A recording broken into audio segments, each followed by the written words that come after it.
Yes, sir. Now, in about 90 minutes, the president's going to make the announcement that we will recognise Jerusalem as the capital of Israel and move our embassy there. Joining us now is Janice Atkinson, a member of the European Parliament.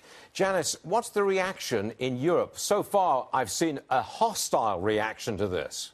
Yeah, but everything that President Trump does, they're hostile. I'm a Brexit MEP. You know, I'm great we're leaving this sclerotic union. So everything he does, you know, and what he's doing and what they absolutely hate is he's fulfilling his election promises. For 20 years, every successive president has kicked this into the long grass. You know, he's hit the ground running and he's delivering, whether it's tax, whether it's Jerusalem. I only wish my own Prime Minister had the courage to do it as well and move our embassy. They just don't like him. Not just the policies, it's him. They don't like this brash American who talks big. They don't like him, do they? No, because they've had a cosy consensus for the past 20 or 30 years. You know, Obama is no different to Merkel, is no different to Cameron or Sarkozy. And they had this cosy elite consensus. And all of a sudden, you know, first of all, we had Brexit. That actually sent the shockwaves. And President Trump was a full eruption in Europe. And I'm sitting in the Senate this week talking to people, congressmen, and the message is, well, what are you going to do with your tax cuts? You know, tax cuts in the European Parliament are anathema. You know, they've got to have it for their pet projects, green taxes and the transgender nonsense that we have to put up with. It's really refreshing being here in Washington talking to the Republicans and having President Trump, who's the ultimate populist, because apparently that's what I am. Where you been all these years? We've only just discovered you, Janice. Where you been? Oh, well, I can be a regular, believe me. You've got you think you've got Nigel Farage. He's Mr. Brexit. I'm Mrs. Brexit. OK. Now, serious one for you. The Brits have just uncovered this plot to assassinate Theresa May.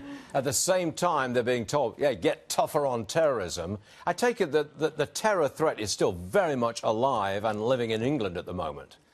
Well, the numbers are in England, in the UK, over the past few months, and just in the summer, we had 37 deaths. 23 of those were at the Ariana Grande concert in Manchester, where they blew up mothers and their children, mainly girls, watching a concert. The threat level is very, very high, and I hope that now that Mrs May has had a personal threat to her, she might take it seriously. You know, the EU's own reports say that 50,000 jihadis have sneaked in through this migrant crisis that we've got. We've had 500 jihadis return from Syria and Iraq. So what do we do about it? Yeah, what are you going to do? I mean, are you bringing them back and you're going to give them resettlement allowances? Yeah, we're giving them houses. We don't even house our armed forces personnel that have fought for us, but we give the jihadis a house, because if we give the jihadis a house, then they will convert away from radical Islam. It's ridiculous. So the 500 that we've allowed, well, that we know of, that have actually sneaked back in, waving their passports, we rescind their passports. So when they're fighting in Syria and Iraq, they have chosen their citizenship. Yeah. They then become stateless, or they become citizens of ISIS, wherever that is. And we've also got a lot of people in my country that have got dual nationality, and they are known radical Islamists as well. So we just strip them of their citizenship and we send them back to Pakistan or the Middle East or wherever they come from. We've got to get tough. You know, this is a war that we're losing because of open borders in the EU and the open borders in my own country, where we have cut back on border force staff, we've cut back on police, and we cut back on our armed forces as well. Astonishing. Mrs. Brexit, Janice Atkinson, don't be such a stranger. You come back here soon, OK? I will. Thank you Thank you very much. Good stuff. Thank you.